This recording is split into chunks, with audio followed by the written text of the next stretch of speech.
Daniel chapter 3. And that's where we're going to be. Look at the overview, if you will, of the book of Daniel.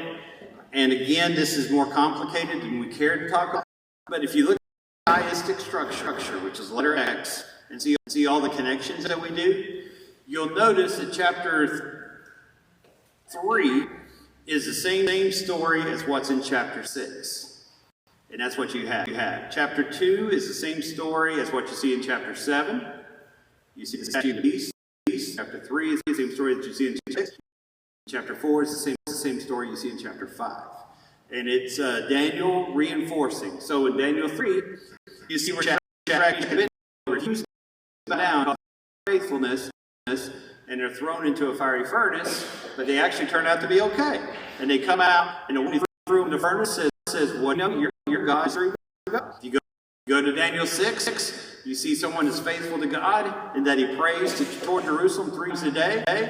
They throw him into, not the furnace, but the lion's den. He stays in the lion's den, and he comes out, and he turns out okay. And the king says, what do you? Your God must be the one God. And so you have that connection there.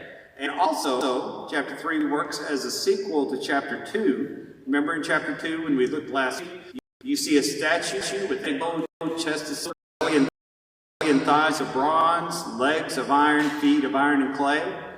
And so Nebuchadnezzar learns that his skill is temporary and his kingdom will become inferior. So in chapter 3, he decides to fix God. And the way that you fix God is you make it where your statue doesn't have all these colors or materials that build it. You make the whole thing about you. You ever seen somebody that way? They make the whole thing about themselves? They make the whole thing about him. So his whole statue is made out of gold. And so you see where Nebuchadnezzar is trying to fix people. That's something to notice with as we go through. Whenever you study the book of Daniel in a Bible class, you'll usually hit chapters 1 through 6 because that's narrative and that's easy. But chapter 7 down to the end of the book gets much more complicated because of the way it's written. It feels to us like the book of Revelation. But we're very familiar with these early passages, Daniel in the lion's den, Shadrach, Meshach, and Abednego. We're very familiar with this to the point to where we kind of just pass over. We just kind of, I know that story. We go on. There's a story of the guy who looked at statistics, and he read that 75% of car crashes happen within 3/4 of a mile to a house. 3/4 of a mile to your house is where, if you're going to have a car wreck, 75% of that car wrecks will occur. And so the guy came up with a solution.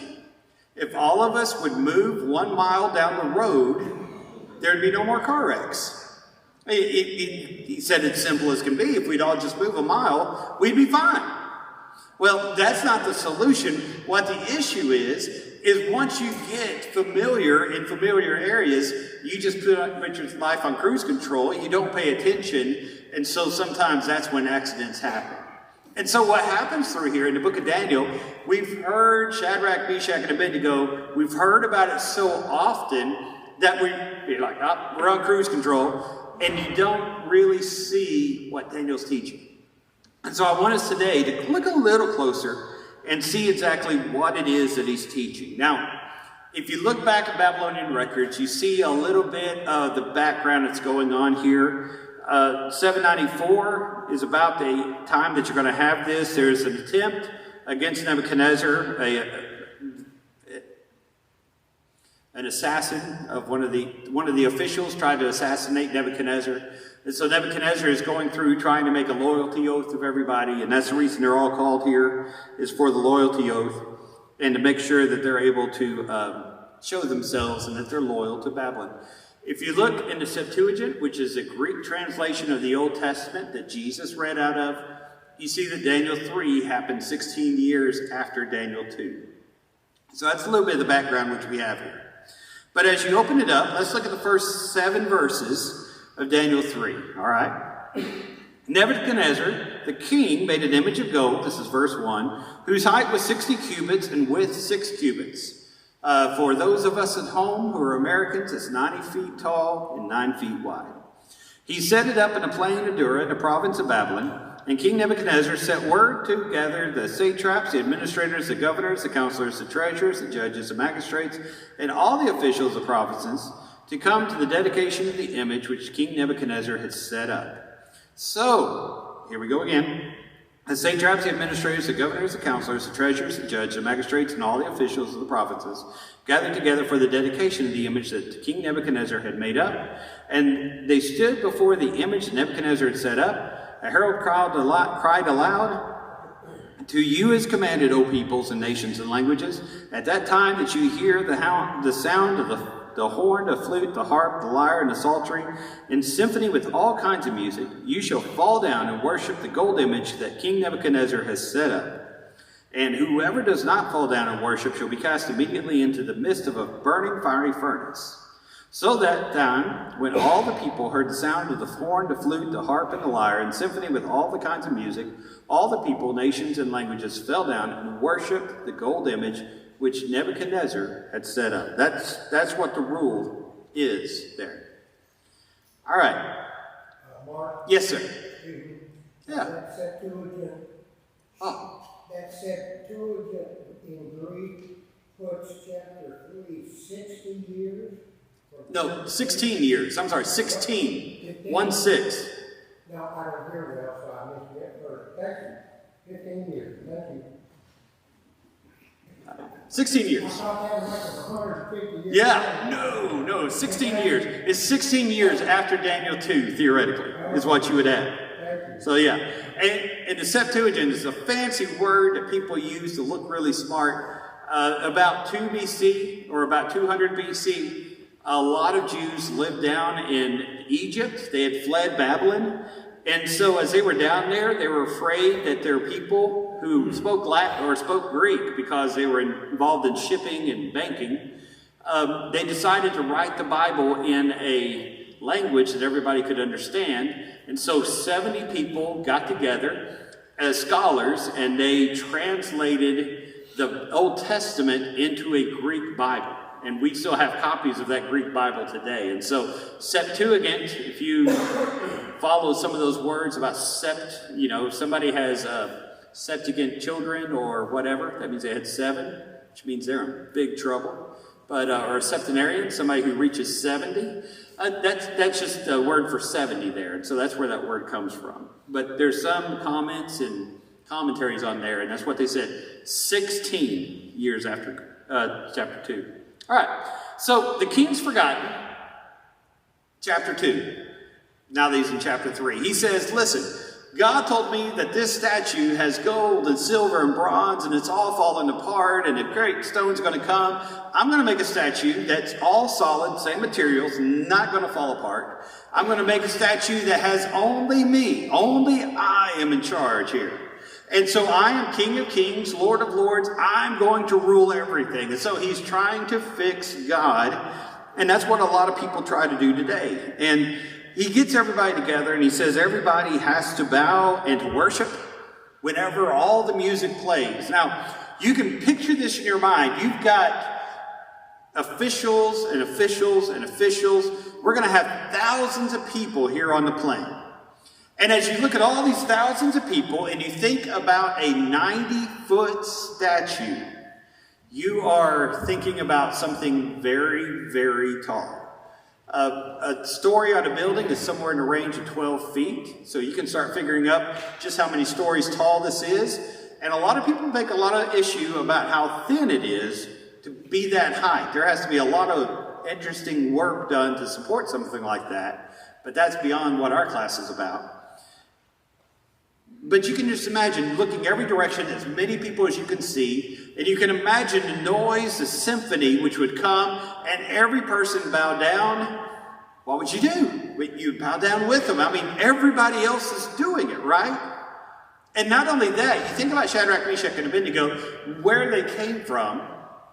The city of Jerusalem was famous at that time for its idolatry. You look at Isaiah 2, they're idolatrous. You read all the way through in the book of Exodus, and even at this time, when they're in captivity, the people back there there's idols set up in the temple. And so it's not a big step necessarily to say that the Jews would follow an idol. And yet here they are. If everybody else is doing it, what would you do? What you got, Dan? Also, they were servants of the king, so they probably were right up there pretty close to the dignitaries. Yep. So they probably were sticking out like a sore thumb. Right. They're going to be near the front because of their position that they're at. And so there's going to be so much stress. All right. Why? What's going through these people's mind right now? First off, are you going to bow? Everybody else is doing it. Thousands upon thousands upon thousands. And perhaps these guys are in the very front. They're going to be noticed. They all bow. Everybody else is doing it. Number two, these are Jews in government. God has placed them there to save the people.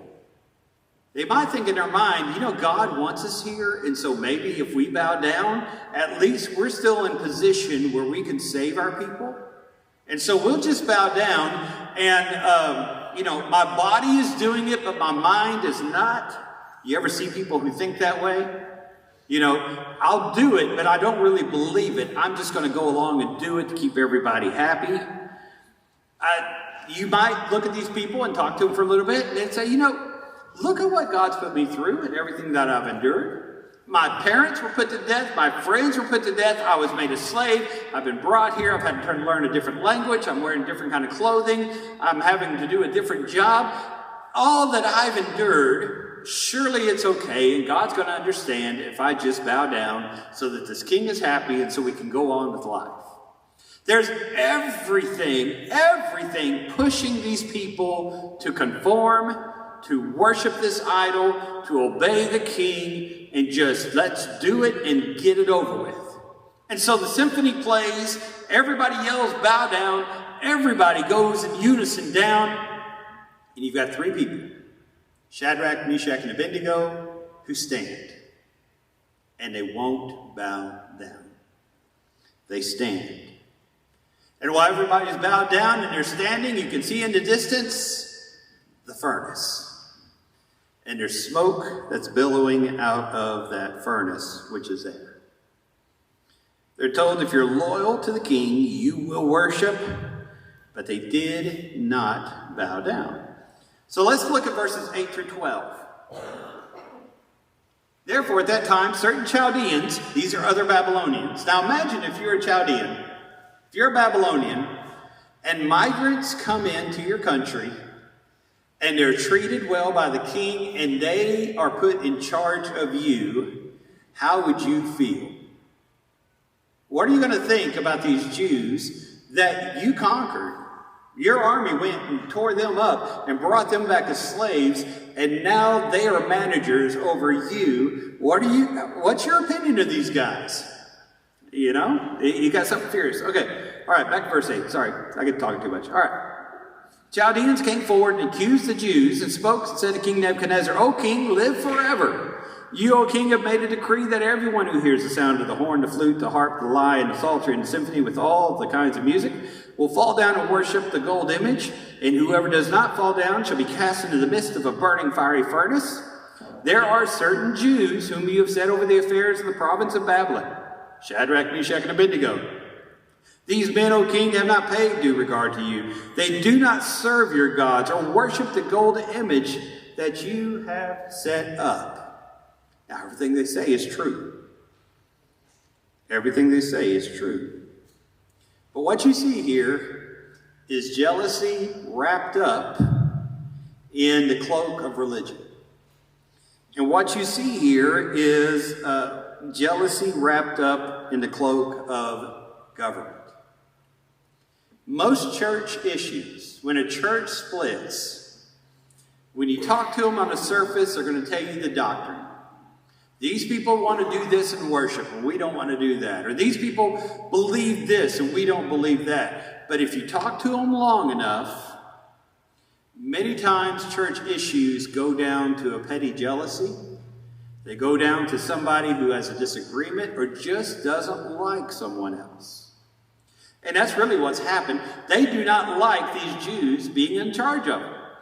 Now, they have a case. They go to the king, and what they quote and say these men did is exactly true 1,000%. But they come in and they say, King, you said that you would burn them in a furnace, and they did it anyway. So here we go, King. And let's get to work, and let's see what we can do. And the key to the chapter, if you're into these keys here, the key to the chapter is right in the middle of verse 12. O king, they have not paid due regard to you. That's going to be repeated in a different way a little bit later, and then repeated at the end. But each chapter, I want us to notice a verse that's there. These people don't recognize who you are, Nebuchadnezzar, is what they're saying. We're about to find out who Nebuchadnezzar really is compared to God. That's coming later. But right now they're saying, God, you know, Nebuchadnezzar, these people say their God's bigger than you. They're not paying you due regard. They're not seeing you as God. They're not obeying you. They're following someone else. It doesn't matter. Now you see how that's going to flip later in the chapter. But there is a little bit of stuff coming beforehand that we're seeing there. So, verse 13, we're going to look at verse 13 through 18. The king is filled with rage. All right, verse 13. Nebuchadnezzar, in rage and fury, gave the command to bring Shadrach, Meshach, and Abednego. And so they brought these men before the king. Nebuchadnezzar spoke, saying to them, Is it true, Shadrach, Meshach, and Abednego, that you do not serve my gods or worship the gold image I have set up?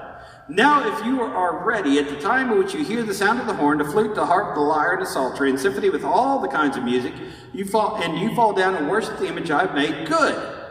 But if you do not worship, you shall be cast immediately into the burning fiery furnace.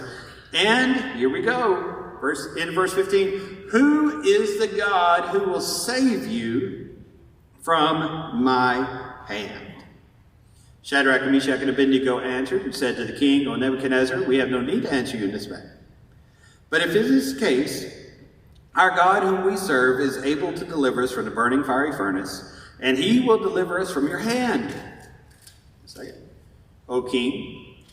But if not, let it be known to you, O king, that we do not serve your gods, and nor will we worship the gold image which you have set up. Now the pressure is turned up, not only on these men, but now the king.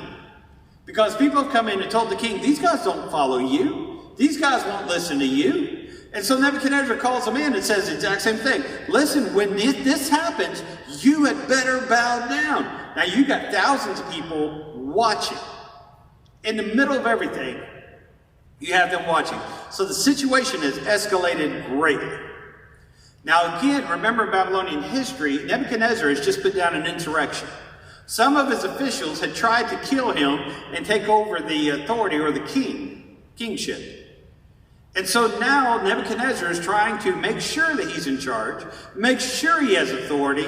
And so now this is a big deal when these three men say, we're not going to bow down, we're not going to listen to you, because if you let these three go, then what are these others going to do? And what are these others going to do? And the thousands upon thousands upon thousands of everybody watching, what's going to go on?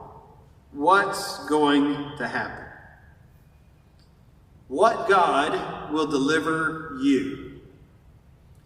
Now, we don't have enough time, or I would bring us over to the book of Exodus. Because when Pharaoh saw that Moses and Aaron came in to see him, he said, wait a second, you're the God of my slaves? Do slaves really have a God? Seriously? And you're going to tell me what to do? And Pharaoh laughed at him. Who is your God that he's going to do this? And it's so funny how over and over in the Bible, people will say, well, you know, like your God's all that powerful. And a few chapters later, they're like, okay, yes, your God is that powerful.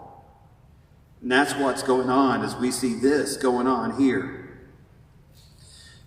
Also, what's funny, if you compare this to Jeremiah 27, verses 6 through 8, guess who allowed Nebuchadnezzar to win the battle against Jerusalem?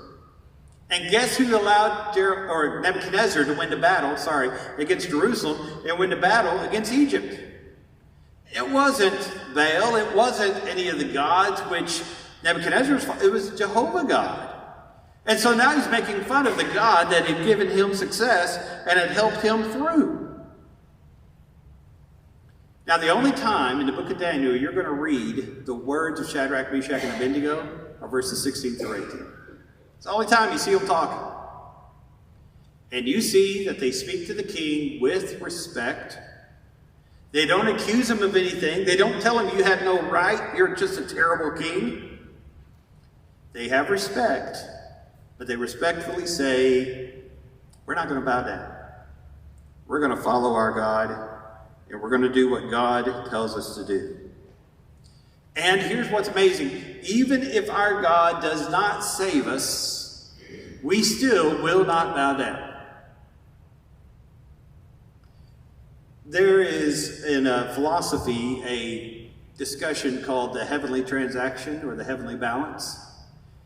And in philosophy circles and such, what it is you and a higher power, God in our case especially, but you and a higher power make a deal. God, if you will give me $1 million, if you will give me a perfect family, if you'll give me a great job, if you will keep me healthy, if you'll do all these things, God, if you'll do that, then I will serve you. Or God, if you will put me into heaven and make my life good, and I'll be with you forever, then I'll serve you. Now what happens with the heavenly balance philosophy is Job. There's some times where you lose your children. There's some times where you lose your possessions. There's some times where you lose your health. And you don't know why. Job never had an idea that Satan was up there in heaven arguing with God. He never knew that. It just happened to him. And it seemed happenstance. These guys understand that their faith goes beyond the heavenly balance. Even if we're not delivered, even if we can't see God and God does not show his power, we're still going to remain faithful to you anyway. We will still remain faithful no matter what. So an old preacher, well, he's dead, but he was old even when he wrote this. Back in the 1800s, he was speaking about this. He said they loved the Lord more than they loved life. And that's kind of an interesting thing. They loved the Lord more than they loved their life. What's a heavenly transaction for us? Do we follow God only when it's easy, only when it's simple, only when it's nice? Does our religion rely on God doing what I want? If I make God do what I want, otherwise I don't follow him, guess who I've made God? Myself. Romans chapter 1 says they worship the creature rather than the creator. God, I'll follow you as long as you leave me in charge. Okay? We got to be careful that we're not this way. And Shadrach, Meshach, and Abednego understood, God's in charge. I'm going to follow him. I'm going to do exactly what he tells me to do. All right. So now verse 19. Well, we're going to have some fun here. 19 to 25. Then Nebuchadnezzar was full of fury, and the expression on his face changed toward Shadrach, Meshach, and Abednego. And he spoke and he commanded that they heat the furnace 7 times more than it was usually heated. All right. Old country term about a car wreck. Killed him dead, right? You can be dead or you could be dead. You know what I'm talking about? You know, you got your dead and then you got those guys who are really beyond, okay? Dead would be throwing them in a furnace. Times 7, you know, you can only do so much to a body, right? But he cranks it up 2 times 7. All right, and he commanded certain mighty men of valor. These were his great army generals who were in his army to bind Shadrach, Meshach, and Abednego, and he cast them into the burning fiery furnace. And these men were bound in their coats, their trousers, their turbans, their hats, and their garments, and they were cast in the midst of the burning fiery furnace. Therefore, because the king's command was urgent and the furnace exceedingly hot, the flame of the fire killed those who took up Shadrach, Meshach, and Abednego. And these 3 men, Shadrach, Meshach, and Abednego, fell down, bound into the midst of the burning fiery furnace. All right, we'll stop right there. What you notice, Nebuchadnezzar is throwing a hissy fit. He is angry, furious. And these guys are fully dressed to the point where they're still wearing their hats, but they're bound up and they're brought to the furnace and they're dropped in. Now, let's discuss furnaces back at this time. To build this statue, they would have to have a certain foundation. A brick kiln is what we call it. Okay, K-I-L-N, a brick furnace. And what you would do in this is you would heat underneath, and there would be an open area here where you put the clay in, and of course there's a chimney or a vent, and the clay would harden into stone, harden into brick, and then that's what you would use for the foundation there. And so what they've done is now that they're done building the statue, this is a great execution place. What they'll do is they'll drop Shadrach, Meshach, and Abednego down the vent. We'd call it a chimney, but it'd be a little bit larger, down into where the bricks would cook, to where all the heat is. And Nebuchadnezzar and his people would be out here, and they would be able to see where the bricks usually were. They'd be able to see what's happening in this furnace. And so think about a huge furnace which is going large enough for the big bricks that they would make, so probably people could stand up in it. Now they have heated it so much that when these people are up here at the ground level, where the vent is, it's heated so much that when they carry these men to drop them in, the heat exposure murders the generals, the important people who are throwing them down. That's how hot it is. So you can imagine, if you've ever seen something thrown into a fire and see it just incinerate, that's what they're expecting to see of Shadrach, Meshach, and Abednego. And Nebuchadnezzar wants everybody to see this because he's trying to keep his kingdom. He's trying to show everybody who's in charge. Now, you know how this goes. As we look at it, he calls them in, filled with rage, he ties them up, and he watches them. And as he looks, let's keep going here. Verse 24, Nebuchadnezzar is astonished. He rises up in haste and he says, saying to his counselors, "Did we not throw 3 men into the fire? And now I see 4 men, and they're loose, walking in the midst of fire, and they are not hurt. And the form of the 4th is like the Son of God." All right. They're thrown in there. And he's expecting to see somebody incinerated. And Shadrach, Meshach, and Abednego are walking around. Now, that's one of those things where I want to see this on TV because you wonder, what does this look like? Are they dancing and hopping around? Are they just walking in a circle going la, la, la, la, la? You know, what are they doing? They're walking around, and it's not just 3, but it's 4. It's 4. You know, there's sometimes you don't see Jesus until you're in the fire. There's sometimes you don't really see Jesus in your life until everything is falling apart. I had a friend many years ago. He went to the congregation where I preached, and his house caught on fire and burned. He lost everything. And the church helped him out. The community helped him out. A lot of people really helped him out. But I was speaking to him a few months later, and he would talk about how during the church songs, he would just cry like a baby. And he said, you know, for 55 years, I've sung these songs and gone through, and I've always focused tenor, bass, you know, whatever I'm doing. He said, but now that I've seen God work in my life, I hear these words, I see these words, and they mean so much. They just suddenly speak to me. And you know, there's some times where you will not really meet God until the world falls apart. Shadrach, Meshach, and Abednego, did they always see that God was with them? He always accompanied them. Did they see it? You know, maybe they did, maybe not, we don't know. But when they're in the fire, number 4 shows up. And he is right there with them. He's right there at that point. Now, in the commentary I was reading last night, and a little bit off humor, I don't know. The commentary said Nebuchadnezzar was lucky that only 3 men walked out of that fire. Because if God would have come out, he would have been in big trouble. Nebuchadnezzar was given another chance, because if God would have walked out, he would have regulated everybody and taken care of everything.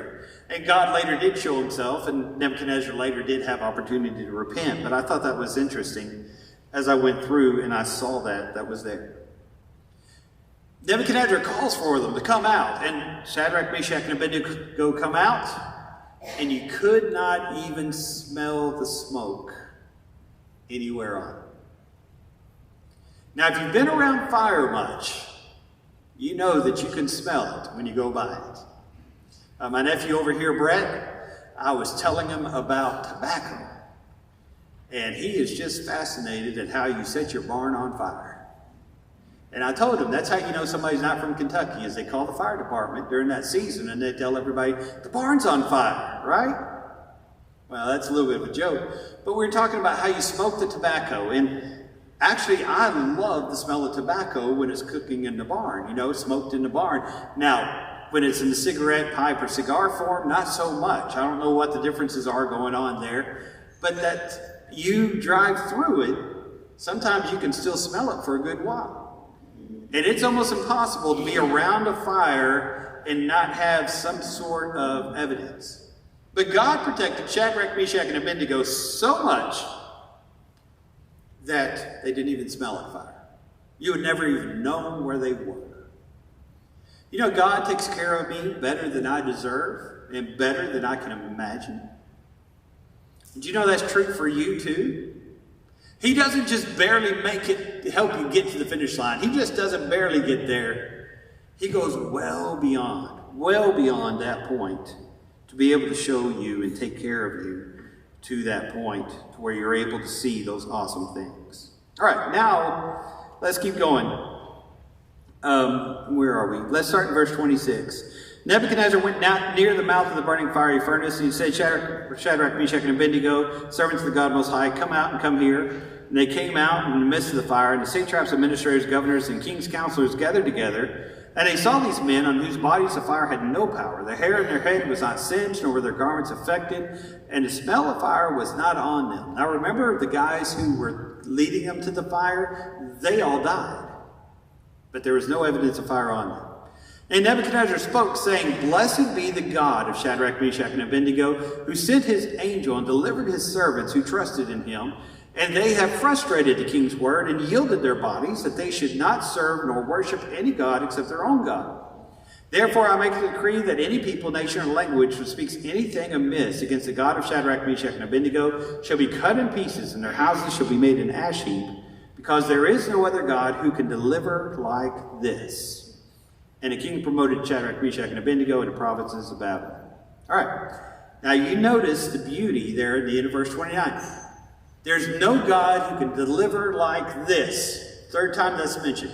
First of all, whose God could ever do this? And can your God really do this? And then, wow, there's no God who could ever do this. You see how that's repeated over and over? And they're promoted and given that place.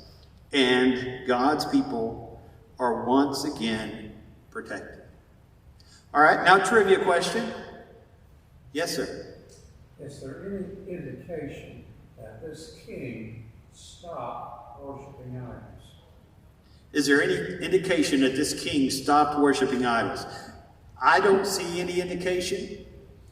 Now, what's interesting is every chapter, the only chapter that doesn't have is Belteshazzar, and he dies, chapter 5. Every chapter ends with there's no God greater than this God.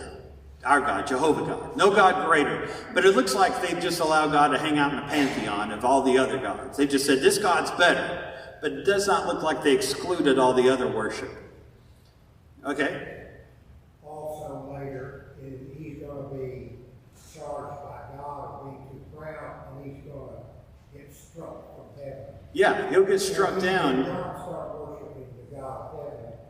And of course, from the Greeks and the Romans after them, and the whole world. Yeah. It's like we do.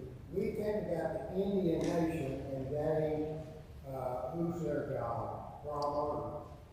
Who's the God of India? That worships cows and stuff. Anyway, we think of that as their God. Mm-hmm. And that's the way Nebuchadnezzar, he says there several times, their God did this and their God did that.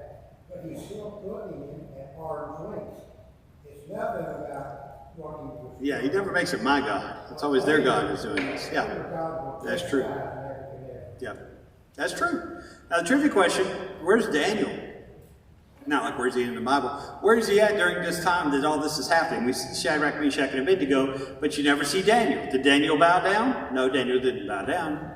But it appears that maybe he was in a foreign country on business of some sort.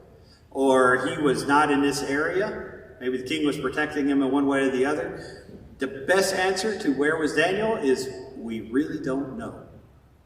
We're just not sure. What you got, Philip? I found it interesting that in the passage here that Nebuchadnezzar recognized the Son of God. Yes. And basically that amounts to a confession, just like we make Yes. today. Yes. You go to the original language, get the Son of God.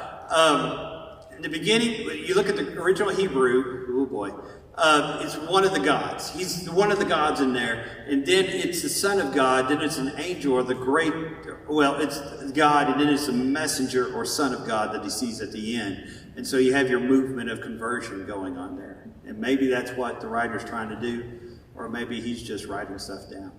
All right.